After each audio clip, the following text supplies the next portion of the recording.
Assalamualaikum warahmatullahi wabarakatuh. Perkenalkan, nama saya Salma. Di sini saya akan menjelaskan tentang kasus penyakit yang saya ambil sebagai bahan UTS ilmu penyakit. Di sini saya akan menjelaskan tentang penyakit febris atau demam. Pengertian febris. Febris adalah keadaan di mana suhu tubuh berada di atas normal, yaitu di atas 36 derajat Celcius. Tipe-tipe demam. Yang pertama, demam septik. Demam septik adalah keadaan suhu tubuh yang berangsur meningkat ketika pada malam hari dan turun kembali pada batas normal pada pagi hari. Biasanya, pada demam septik itu ditandai dengan menggigil. Yang kedua, demam remitmen, yaitu suhu tubuh dapat menurun setiap hari tetapi tidak pernah berada pada batas normal. Paling hanya turun 2 derajat Celcius, tidak seperti demam septik. Yang ketiga, demam intermittent, yaitu suhu badan turun ke tingkat normal dalam beberapa jam selama 1 hari. Bila demam ini terjadi 2 hari sekali, maka disebut tersiana, dan apabila demam tidak terjadi dalam beberapa hari, maka disebut quartana. Yang keempat, demam kontinu, yaitu variasi suhu dalam sehari tidak berbeda lebih dari 1 derajat Celcius. Yang kelima, demam siklik, yaitu kenaikan suhu badan selama beberapa hari yang dalam beberapa periode. Bebas demam dalam beberapa hari yang kemudian diikuti oleh kenaikan suhu tubuh seperti pemula. Selanjutnya, etiologi demam. Demam selain disebabkan oleh infeksi mikroorganisme dapat juga disebabkan karena keadaan toksemia, keganasan, ataupun reaksi terhadap pemakaian obat. Dan dapat juga karena adanya gangguan pusat regulasi sentral seperti pendarahan otak ataupun koma.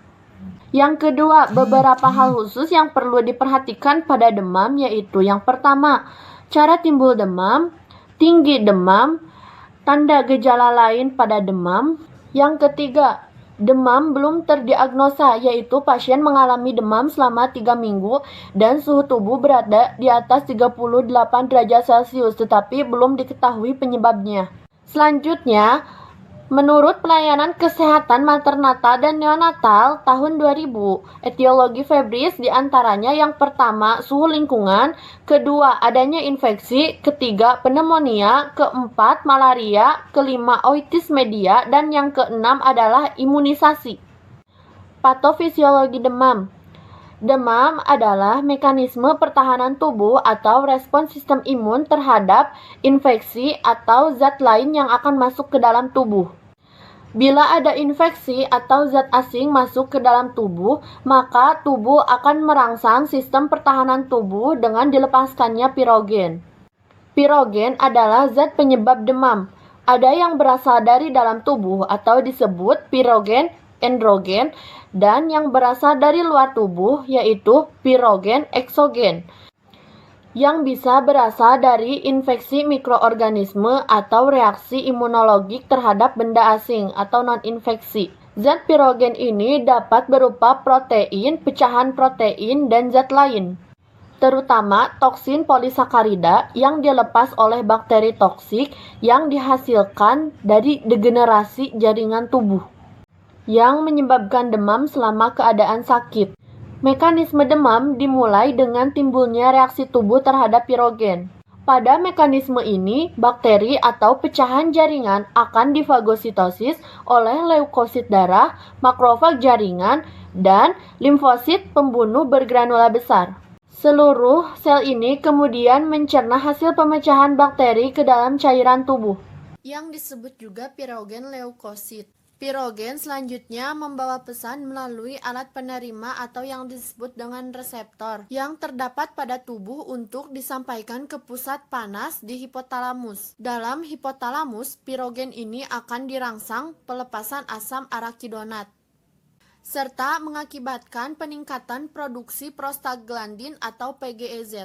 Ini akan menimbulkan reaksi menaikkan suhu tubuh dengan cara menyempitkan pembuluh darah tepi dan menghambat sekresi kelenjar keringat. Pengeluaran panas menurun, terjadilah ketidakseimbangan, pembentukan dan pengeluaran panas. Inilah yang menimbulkan demam. Suhu yang tinggi akan merangsang aktivitas tentara tubuh atau sel makrofag dan sel limfosite untuk memerangi zat asing tersebut dalam meningkatkan proteolisis yang menghasilkan asam amino yang berperan dalam pembentukan antibodi atau sistem kekebalan tubuh. Tanda dan gejala febris diantaranya yaitu 1. Suhu berada di atas 37,8 derajat Celcius sampai 40 derajat Celcius. Kedua, kulit kemerahan. Ketiga, hangat pada sentuhan. Keempat, peningkatan frekuensi pernapasan. Kelima, menggigil. Keenam, dehidrasi. Dan yang terakhir, kehilangan nafsu makan. Penata laksanaan demam. Pada saat demam, terdapat beberapa cara untuk menangani demam, yaitu cara yang pertama dengan metode farmakologi atau dengan obat-obatan, dan yang kedua dengan cara metode non-farmakologi atau dengan cara terapi.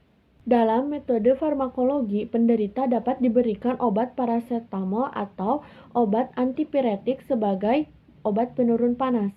Selain itu juga asetolal selain fungsinya sebagai analgesik atau pengurang rasa nyeri dan penurun demam yang merupakan salah satu gejala suatu peradangan atau infeksi. Perawatan demam yang dapat dilakukan di rumah yaitu yang pertama, kompres hangat. Kedua, menggunakan pakaian yang tipis dan nyaman. Ketiga, istirahat yang cukup. Keempat, banyak minum air agar tidak dehidrasi. Kelima, tinggal di dalam ruangan yang memiliki udara sejuk. Dan yang keenam, memberikan obat-obatan penurun demam seperti parasetamol. Komplikasi febris diantaranya yaitu yang pertama, dehidrasi berat. Dehidrasi berat yaitu kondisi di mana keadaan tubuh kehilangan banyak cairan, tetapi cairan yang masuk sangat sedikit. Tanda dan gejalanya yaitu rasa sangat haus dan tubuh terasa lemas. Yang kedua, halusinasi adalah persepsi yang membuat seseorang mendengar, mencium aroma, melihat yang kenyataannya tidak ada. Pada keadaan tertentu, halusinasi dapat mengakibatkan ancaman pada diri sendiri ataupun orang lain. Yang ketiga, kejang demam. Kejang demam adalah kejang pada anak yang disebabkan oleh demam, bukan karena adanya kelainan otak. Pada saat anak mengalami kejang demam, maka dapat mematikan beberapa ribu sel otak, dan tubuh anak akan berguncang hebat pada bagian lengan dan tungkai, serta kehilangan kesadaran. Cukup sekian dan terima kasih. Mohon maaf bila ada kekurangan atau kesalahan. Wassalamualaikum warahmatullahi wabarakatuh.